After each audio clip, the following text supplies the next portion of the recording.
17 inch full length 24 inch chest അളവുള്ള ഒരു filled frock എങ്ങനെ കട്ട് ചെയ്ത് തയ്ക്കുന്നത് എങ്ങനെയാണെന്ന് നമുക്ക് നോക്കാം. ഇതിനായിട്ട് തുണിയെ 4ആയിട്ട് മടക്കണം. ആദ്യം നമുക്ക് ബോഡി പാർട്ട് കട്ട് ചെയ്തെടുക്കാം. ബോഡിയുടെ ഫുൾ ലെങ്ത്ത് 9 ഇഞ്ചും ചെസ്റ്റ് 24 ഇഞ്ചാണല്ലോ, അപ്പോൾ അതിൻ്റെ 4 ഭാഗം എടുക്കണം. അതിൻ്റെ കൂടെ 4 ഭാഗം 6 വരും. 6ൻ്റെ കൂടെ 1.5 ഇഞ്ചും കൂടെ കൂട്ടിയിട്ട് ചെസ്റ്റ് എടുക്കാം. ഷോൾഡർ ഒരു 2 ഇഞ്ച് കൊടുക്കാം. അതിൻ്റെ കൂടെ ഒരു 3 ഇഞ്ചും കൂടെ ഷോൾഡറിൽ കൊടുക്കുന്നുണ്ട്.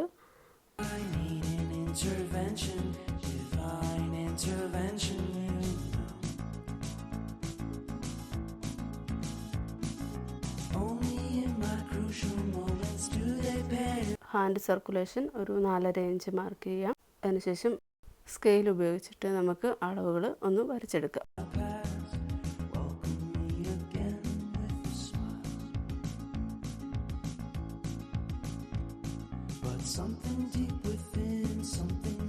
അളന്നെടുത്തതിലൂടെ നമുക്ക് കത്രിക കൊണ്ട് ബോഡി പാർട്ട് മുറിച്ച് മാറ്റും. ആദ്യം ബാക്ക് പീസ് വെട്ടി മാറ്റുന്നു. ശേഷം അതെടുത്ത് മാറ്റിയതിന് ശേഷം ഫ്രണ്ട് പീസ് അളവിൽ വരച്ച അളവിൽ മുറിച്ചെടുക്കും. ബോഡി പാർട്ട് കഴിഞ്ഞു. ഇനിയിപ്പം സ്കേർട്ടിൻ്റെ ഭാഗങ്ങൾ 2 പാർട്ടായിട്ടാണ് നമ്മൾ ഫ്രില്ല് ചെയ്തെടുക്കുന്നത്.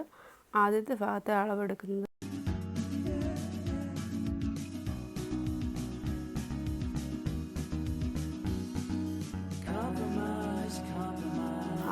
ആദ്യ ഭാഗത്തെ അളവ് നമ്മൾ എടുക്കുന്നത് ബോഡി പാർട്ടിൻ്റെ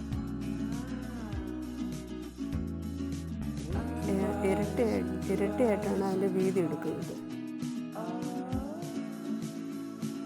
നീളം ഒരു 7.5 ഇഞ്ച് മാർക്ക് ചെയ്തെടുക്കാം. രണ്ടാമത്തെ പാർട്ടിൽ വരുമ്പോഴത്തേക്കും ഫസ്റ്റ് പാർട്ടിൻ്റെ വീതിയേക്കാൾ 5 ഇഞ്ച് കൂടുതലെടുക്കും. അതായത് 20 ഇഞ്ച് വീതിയും നീളം ഒരു 9.5 ഇഞ്ചുമായിട്ട് നമുക്ക് എടുക്കാം. അപ്പോൾ ഒരു ലൈനിങ് വെച്ച് തയ്ച്ചിരിക്കും. നമുക്ക് നെക്ക് ഭാഗം ആദ്യം തയ്ച്ചെടുക്കാം. അതിനായിട്ട് ഫ്രണ്ട് പീസിൻ്റെ നല്ല വശവും ലൈനിങ് പീസിൻ്റെ നല്ല വശവും കൂടി ചേർത്ത് കഴുത്ത് സ്റ്റിച്ച് ചെയ്തെടുക്കുക. അതിനുശേഷം തുണി തിരിച്ചിട്ട് അതിനുശേഷം ബാക്ക് പീസ് കൂടി ഇതുപോലെ ചെയ്യണം.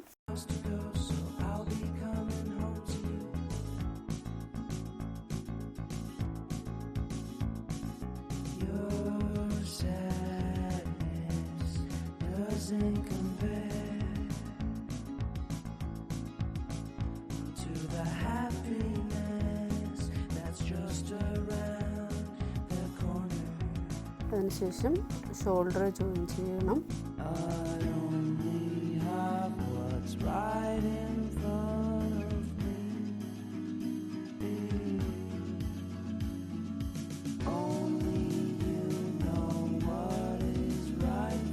പീസ് ഭാഗം ബോഡി പാർട്ടിനോട് ചേർത്ത് ഞൊറിഞ്ഞ് തയ്ച്ചെടുക്കണം. അതുപോലെ തന്നെ സെക്കൻഡ് പാർട്ടും ഞൊറിഞ്ഞ് തയ്ച്ചെടുക്കണം.